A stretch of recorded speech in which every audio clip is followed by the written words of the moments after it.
OK. Donc, je vous donne la parole. D'accord.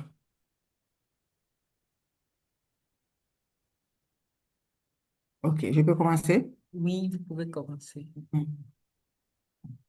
Mhm. Bonsoir, chers participants et participantes. Je me nomme Madame Diallo Tata Touré.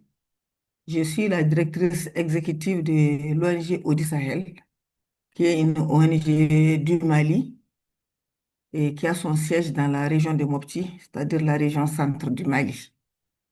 Et nous évoluons sur plusieurs domaines, et plus particulièrement en matière de gestion des ressources en eau. Et suivant le contexte actuel aussi, nous intervenons beaucoup auprès des déplacés. C'est un grand plaisir pour moi de partager ma petite expérience au cours de cette rencontre avec Water and Development et SahelNet et leurs partenaires. C'est vraiment un plaisir pour moi.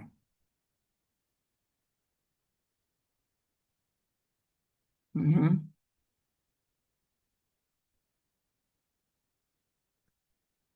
Bon, et je commence d'abord par parler un peu, situer le contexte de notre zone d'intervention.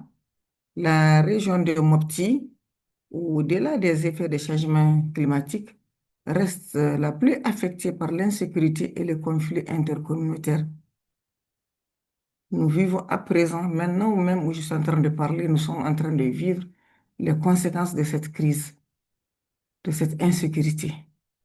Les populations, surtout les femmes, subissent lourdement les effets de cette situation à cause de leur vulnérabilité qui s'accentue et freine leur autonomisation économique et sociale. Vraiment. Dans les lots des déplacés que nous accueillons tous les jours sur les différents sites, les femmes, les enfants et les vieillards sont les plus nombreux. Voilà. Ça, c'est une réunion des femmes. Voilà. Ça, c'est une réunion des femmes. De temps en temps, elles se réunissent pour parler de leur vécu, de leur activité, faire des comptes rendus. Mhm. Toujours dans le contexte d'intervention, notre contexte est dominé par des graves défis sécuritaires et l'aggravation des menaces transfrontalières étroitement liées aux conditions de développement politique, économique et social. Aujourd'hui, vraiment, le monde entier, si je peux le confirmer, est en train de suivre ce que nous vivons au centre du Mali.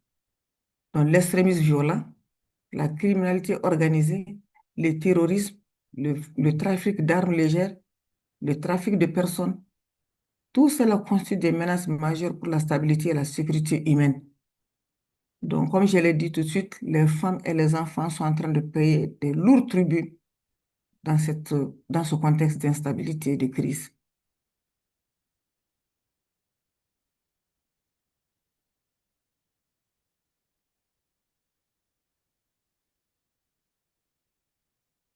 Donc, avec cette crise sécuritaire, je l'ai dit tout de suite, les femmes déplacées internes, surtout les femmes déplacées internes, ont une situation très inquiétante. Elles affrontent les graves défis qui aggravent leur vulnérabilité et détériorent leurs conditions économiques, sociales et même psychologiques. L'insécurité alimentaire qu'elles subissent, parce qu'en temps de crise et de départ des blancs valides ou bien de mort des blancs valides, ces femmes sont le seul espoir de la famille. C'est elles qui ont en charge la nourriture de toute la famille, les vieillards, les malades, les enfants. Donc cette insécurité alimentaire est quotidienne. La pauvreté pousse ces femmes-là à la mendicité. Nous assistons à des scènes de désolation. Ce n'est pas facile de voir des mères de famille devant les gares routières, au niveau des pharmacies, au niveau des marchés, au niveau des grands centres, en train de mendier.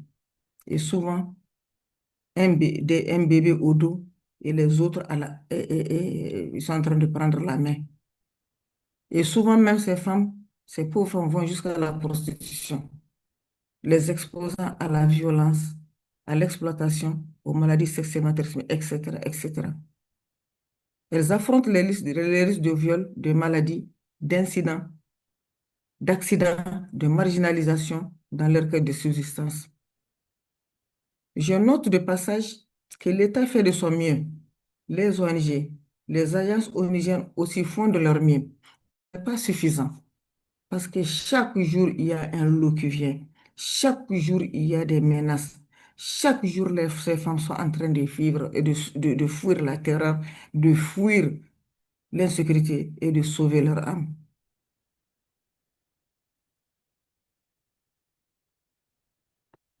Donc, notre ONG, l'organisation Audi Sahel, dénommée Audi Sahel, c'est Organisation pour un développement intégré au Sahel, n'est pas restée en marge, n'a pas croisé les bras pour regarder les effets néfastes des changements culturels sur les femmes et aussi les effets de la crise sur ces femmes et ces filles déplacées. Donc, notre organisation contribue activement au relèvement des défis auxquels les femmes font face en favorisant leur participation à la gestion de l'eau et à la lutte contre les changements climatiques. Ces interventions ont été possibles grâce à l'appui de nos services techniques régionaux tels que et des partenaires. Parmi les services techniques régionaux, nous avons la Direction régionale de l'agriculture, de l'élevage, de la pêche, des eaux et forêts, etc., de la promotion de la femme aussi. Nous avons aussi des partenaires tels que Wetland International, le projet de gestion intégrée des ressources en eau dans le delta intérieur du Niger dénommé Giridine, le FED, le Fonds et le Fonds européen pour le développement, à travers son programme de valorisation des ressources en eau de surface, le PNUD, etc., etc. Voilà, ce sont les agences et les organisations qui nous aident, qui nous appuient vraiment dans nos interventions. Je dirais que dans le cadre de la participation des organisations féminines à la gestion des ressources en eau, là, Audi Sahel a eu à mener plusieurs actions. Et ça, c'est surtout grâce au Fonds européen pour le développement dans ce programme de valorisation des ressources en eau de surface, mais qui malheureusement qui a pris fin maintenant. Et à partir de ce fonds, on a pu faire l'aménagement de 22 micropérimètres irrigués de 6 hectares chacun au profit des groupements de femmes dans le delta intérieur du Niger, dotés de motopompes, d'intrants et la mise en place des comités de gestion qui sont formés, ainsi que la construction de magasins de stockage de leurs récoltes et de leurs produits. En plus de ça, il y a une cinquantaine de jardins maraîchers dans le delta qui ont été aménagés avec des forages solaires, l'octroi de semences et la mise en place de structures de gestion opérationnelle. Et tout ça, c'est au bénéfice de ces braves femmes qui travaillent nuit et jour dans ces parcelles pour subvenir aux besoins de leur famille. Et vraiment, de passage, je mets un accent sur la bravoure de ces femmes, leur détermination. Et les femmes participent aussi au reboisement, surtout le reboisement de l'acacia nilotica et l'acacia kirki. Elles font beaucoup aussi dans la lutte contre l'ensablement à travers la plantation de l'effort. Je vous souligne de passage qu'une partie de la récolte des femmes, là, surtout le riz, les parcelles aménagées, les femmes font seulement le riz. Parce que je le dis, c'est leur consommation traditionnelle, c'est la base de riz. C'est la base. Elles consomment autre chose, mais leur base alimentaire, c'est le riz. Donc, une partie de ce riz est consommée en famille, tandis que l'autre est vendu pour subvenir aux besoins domestiques, alimentaires, médicaux, scolaires, etc. Toutes ces actions de riziculture, de jardins maraîchers, très sincèrement, ont beaucoup contribué à l'amélioration de la sécurité alimentaire de ces familles, à l'autonomisation des femmes et surtout à améliorer leur statut dans leur communauté. Parce que moi, plus de 20 ans, je travaille dans ces zones et j'ai vu vraiment une nette amélioration vis-à-vis de la considération du statut de la femme. Aujourd'hui, ces femmes sont organisées dans des comités. Ces femmes travaillent, ces femmes ont des revenus, ces femmes contribuent et au développement du village, au développement aussi de leur ménage. Donc, elles sont plus, elles sont considérées, si je puis dire, entre guillemets, elles sont consultées, elles sont concertées, elles participent à beaucoup de rencontres au niveau du village. Et ce que je disais tout de suite, qui m'a permis vraiment les leçons tirées, c'est que même après la fin du film, 4 ans que le projet a pris fin, mais ces femmes persévèrent et continuent avec détermination l'exploitation des parcelles, qui les protègent vraiment contre les périodes de longue soudure que connaissent cette zone. Mhm. Voilà, ça c'est deux femmes en train de récolter les échalotes. Et ça c'est l'oignon, le petit oignon, on appelle ça, et c'est les échalotes. Elles sont en train de récolter ça. Voilà, c'est une image d'un jardin. Bon, ici, c'est les préparatifs pour la prochaine campagne maraîchère. Vous voyez au fond, il y a le château avec la plaque solaire. Vraiment, il y a la clôture. Donc, les femmes sont là. Elles ont fini le premier travail, toutes heureuses. Vraiment, et engagées et déterminées avec leurs enfants. Quand tu dis femme, tu dis enfant. Voilà. Donc, après cette première notre deuxième intervention va à l'endroit surtout des déplacés, les femmes et les filles déplacées, au niveau des 11 sites de Mopti. Voilà. Et dans ça, et par rapport à ces femmes déplacées, nous intervenons beaucoup pour leur autonomisation, essentielle à leur survie économique et à la prévention des pratiques de risque. Je vous ai dit un peu plus loin que ces femmes sont en train de faire certaines pratiques dans lesquelles elles risquent de perdre la dignité, alors que c'est très important.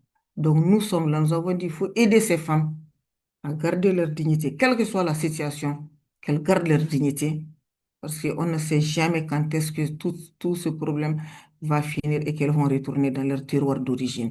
Mais le temps qu'elles sont là, faisons tout pour les accompagner, pour les faire sortir de cette détresse qu'elles n'ont pas voulu, elles n'ont pas cherché. La femme cherche toujours à se protéger, à garder sa dignité. Voilà. Donc, l'ONG Audi Sahel, avec l'appui du PNUD et d'autres agences onusiennes, a formé d'abord les femmes dans 6 métiers identifiés par elles-mêmes. C'est les femmes même, aucun métier n'a été imposé, non. C'est une enquête qui a été conduite et les femmes ont déterminé elles-mêmes les métiers qu'elles voudraient faire.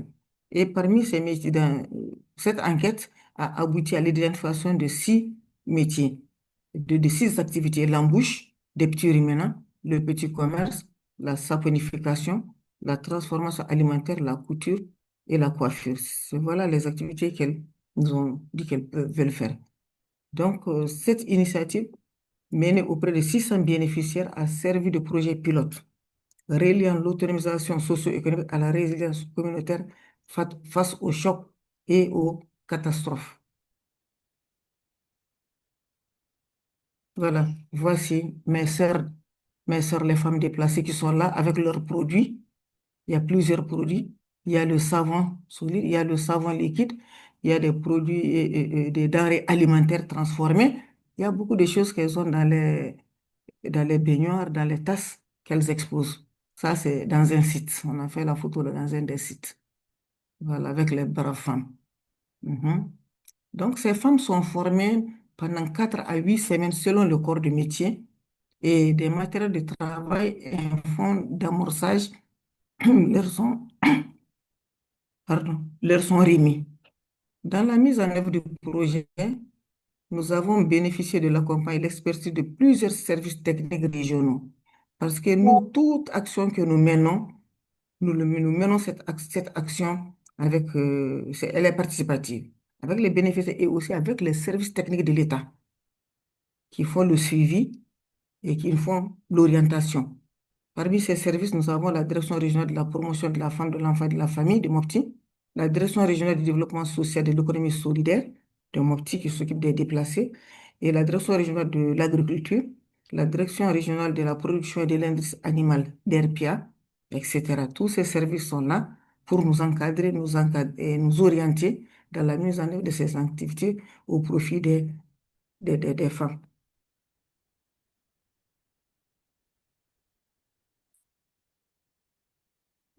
Ces interventions, vraiment, je le dis, ont été bien accueillies par les bénéficiaires, d'autant plus que dans le contexte actuel, marqué par la rareté des financements et l'incertitude des conditions de retour dans leur site d'origine, les perspectives demeurent limitées. Donc, ces femmes ont accueilli ces activités avec plaisir et elles continuent de le faire. Des actions durables en faveur des PDI contribueraient ainsi à renforcer leur résilience et à préparer leur réinsertion socio-économique dès que la situation se stabilisera. On garde toujours espoir. Malgré la situation, parfois qui nous décourage, mais on garde espoir. On se dit avec les actions du gouvernement, avec les actions des partenaires, un jour, ils retourneront dans leur village d'origine. Oui. Voilà. Et cette image, ça, c'est les femmes des périmètres rizicoles. Comme je l'ai dit, elles font la récolte, elles vendent une partie, elles consomment une partie. Ça, c'est leur caisse.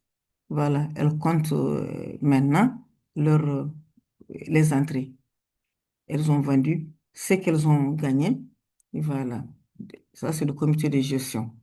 Voilà. C'est des trucs très, très participatifs. Le comité est là. Bon, ça, c'est les produits des jardins maraîchers.